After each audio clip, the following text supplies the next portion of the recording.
Today's story is about Argentina, a country that was once one of the world's 5 richest nations, but later fell to near the bottom of the global economic ladder.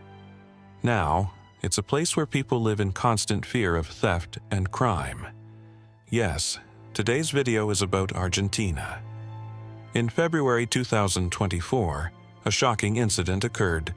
A young man in his 20s, attempting a robbery, suffered fatal burns and died 2 days later. What was he trying to steal that led to such a gruesome end? It was a high-voltage power line. He was electrocuted while trying to steal underground cables. You might wonder, who would ever try to steal something like that? But in Argentina, these kinds of thefts have become surprisingly common.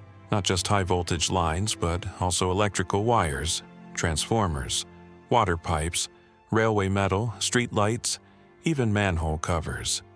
Public infrastructure is being stolen and sold off. Why? Because people are living in such extreme poverty that they have no other choice. These aren't just crimes for profit. They're desperate acts of survival. According to Argentina's National Institute of Statistics, over half of the population now lives in poverty. In early 2024, the poverty rate jumped to 52.9%, up sharply from 41.7% in late 2023. Extreme poverty, where people can't even afford basic food, has reached 18.1%, and the poverty rate for children under 14 is a staggering 66.1%, the highest in 21 years. At this point, you might be thinking, wait, I thought this was supposed to be a comeback story. Well, ironically enough, this chaos is actually part of Argentina's attempted revival. Despite massive protests from the unemployed and the poor, the country is currently in the midst of a dramatic transformation. We'll get into the details shortly, but in 2023, Argentina elected Javier Milei as president, a libertarian economist from the Austrian school. He claimed that both left and right-wing parties had destroyed the country and vowed to shrink the government and reset the economy. The Austrian School of Economics is grounded in the belief that government intervention is inherently inefficient. They don't just believe socialism and communism are flawed, they believe they're impossible.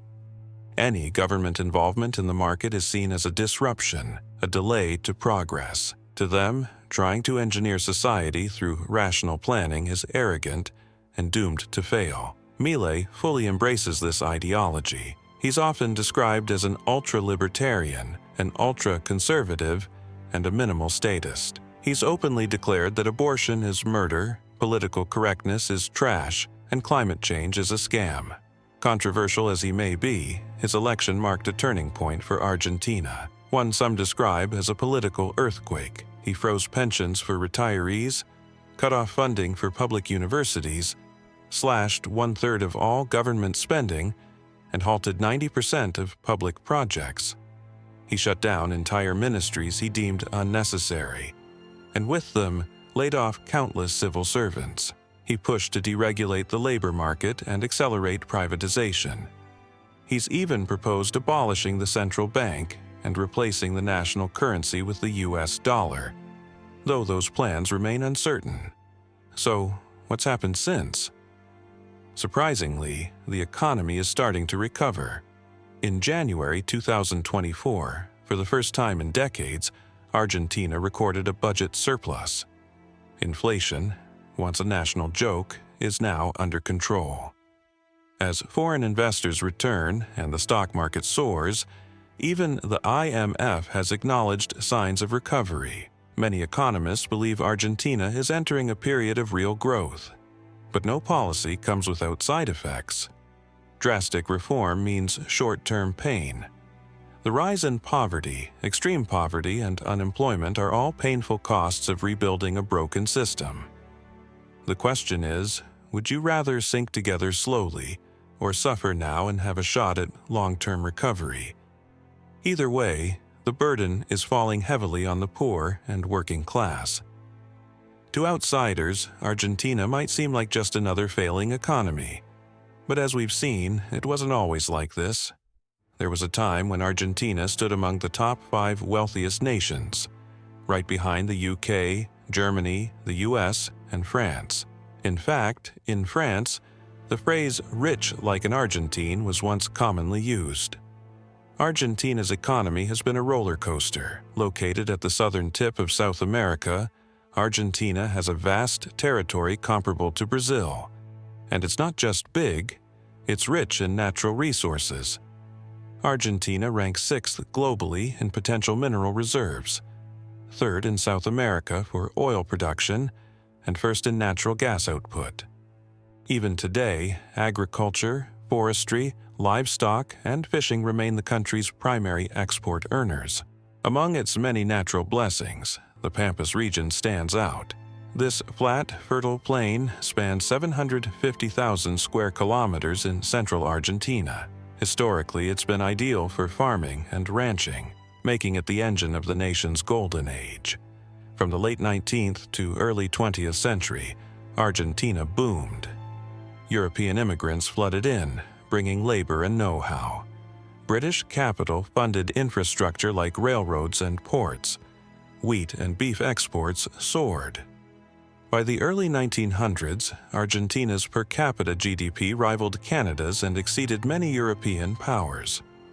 By 1913, Argentina ranked in the global top 10 for income per capita, and Buenos Aires earned the nickname the Paris of South America. Wealthy investors from around the world poured into the country. But the Golden Age didn't last. Argentina's economy was overly dependent on agriculture and vulnerable to global price swings. It never diversified enough, and when World War I disrupted trade and the Great Depression struck in 1929, the country suffered heavily. Then in 1930, a military coup overthrew the civilian government, plunging Argentina into a decade of political chaos known as the infamous decade. Elections were rigged, and foreign investors fled. Though industrialization policies like import substitution were attempted, lack of competition meant that domestic industries stagnated. In 1943, another military regime took over, and a charismatic figure named Juan Perón rose to power from the Ministry of Labor. Elected president in 1946, he launched Peronism, a populist economic strategy centered around social welfare, wage increases, and state-led development. For a time, the middle class thrived and wages rose, but the policies weren't sustainable. Massive public spending wasn't backed by productivity, and inflation skyrocketed. Eventually, foreign reserves ran dry, and Perón was ousted. From that point on, Argentina entered a cycle of instability. Alternating military and civilian governments, inconsistent policies, and mounting economic problems. This pattern continued for decades, with attempts at stabilization repeatedly undermined by political swings and populism. Inflation became a chronic problem. By the late 1980s, it reached hyperinflation levels of 12,000%. In 1989, President Carlos Menem launched a stabilization plan by pegging the peso to the US dollar. Inflation dropped dramatically, and short-term growth followed, but it came at a price. Exports lagged, foreign debt surged, and Argentina became increasingly vulnerable to external shocks like the tequila crisis, 1995, the Asian financial crisis, 1997, and the Russian default, 1998.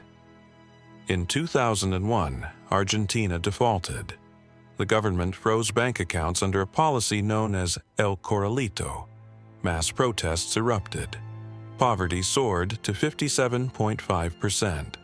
The economy collapsed, and yet Argentina somehow survived.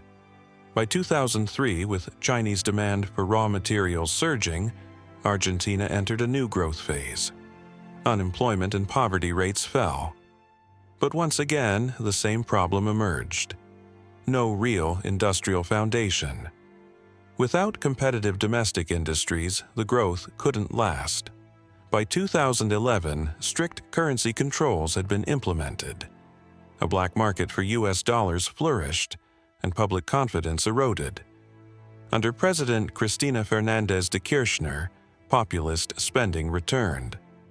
By 2018, inflation was out of control again, and foreign debt ballooned. Then came COVID-19. The economy shrank by 10%, and by 2023, inflation was back above 100%. So the question remains, can Argentina truly recover? Sociologist Juan Corradi once compared Argentina's economy to a 17th-century patient surrounded by doctors chanting in Latin. They measure the fever, bleed the patient, and for a while it seems to help. But the symptoms always come back. The country is stuck in a cycle. Right-wing austerity is followed by left-wing populism. Even conservative leaders often cave to popular pressure. But maybe, just maybe, this time is different. Milei is doing what no other president dared attempt. He brought a chainsaw to his rallies, and he's using it on bureaucracy. Global demand for food and minerals is rising, and Argentina sits on a mountain of resources, from shale gas to lithium. Especially within the lithium triangle, with Bolivia and Chile, Argentina may finally have the leverage it needs. If Milei can break the cycle, build consensus, or force through reform, Argentina could reclaim its place among the world's economic powers.